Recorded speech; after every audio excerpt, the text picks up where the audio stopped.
Anxiety has to be like one of the hardest things about recovery, early recovery, even later recovery, because like all the shame, guilt, and all those emotions kind of rise, and then it's like when you're kind of feeling these feelings and stuff, like you go into like certain areas or groups or where there's a lot of people, you get like that crowd syndrome, basically, where like you just feel so anxious and like don't get me wrong, I had full blown panic attacks. I had full blown like panic attacks. I had to like get rushed home, hospital. I was in the 5150. Like I went through quite a few stuff, but I can honestly say one of my biggest things that like pushed me out of like that anxiety. Now, this may not be for everybody, but personally, this is what worked for me. Was back in the day, I was making a lot of conspiracy videos. Like I was digging a lot of research, and then I'd post it, and like I would get.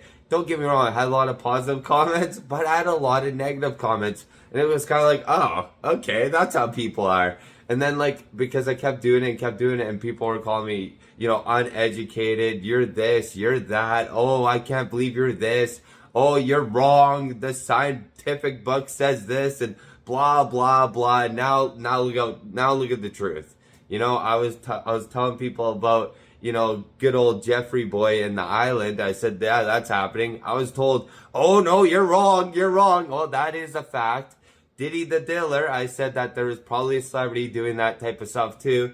Oh, I was called so many names, and guess what? The truth is the truth, and it's already out. So, unfortunately, the good thing about all that was I was technically right, but at the end of the day, I was called a crap ton of names all over the place, and that kind of like, I don't know, built like that kind of armor to protect me with like the anxiety and the panic attacks and what have you. But don't get me wrong, I did suffer with panic attacks and anxiety in early recovery. I actually had like, was prescribed medication for those situations and like full blown panic attacks. Now, the biggest thing, what I've done to overcome these panic attacks or like, the guilt, shame, and like, when we are in active addiction, we've hurt so many people around us where we have to like kind of rebuild those. But the beautiful part is when you are in recovery, you get to rebuild those relationships.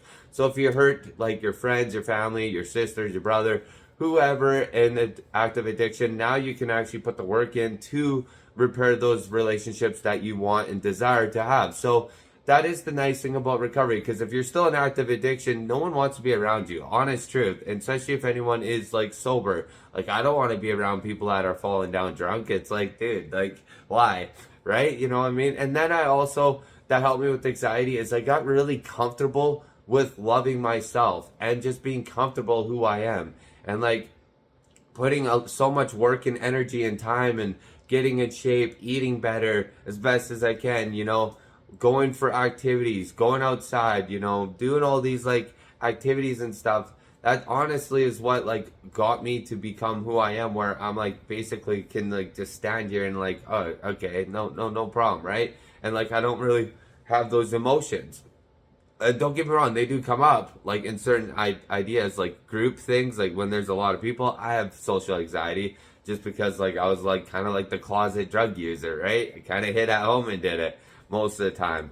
But with that being said, I hope you guys enjoy that, and just remember, anxiety, you can overcome it with putting yourself possibly out there, or you can also just build it slowly, and it takes time and it's a process. So be easy on yourself, be patient, and just remember that if everyone could become sober and clean, everyone would do it. It's not an easy journey. It's not like, oh, okay, I dropped this and all of a sudden it's just gonna be boom, easy peasy, right? Don't get me wrong, there's gonna be stuff that comes up, there's gonna be anxiety, there's gonna be triggers, there's gonna be a lot of that. But once you get into like a year or 6 months or 8 months or 2 years of recovery, you start to realize the difference in how you are and who you become, and just like being healthy. Like you wake up on a Saturday, no hangover. You wake up on a Monday morning going to work or what have you, and no hangover. You feel good. Like that is probably one of the best feelings. So hopefully you guys enjoy that. Much love, and I'll catch you guys on the next one.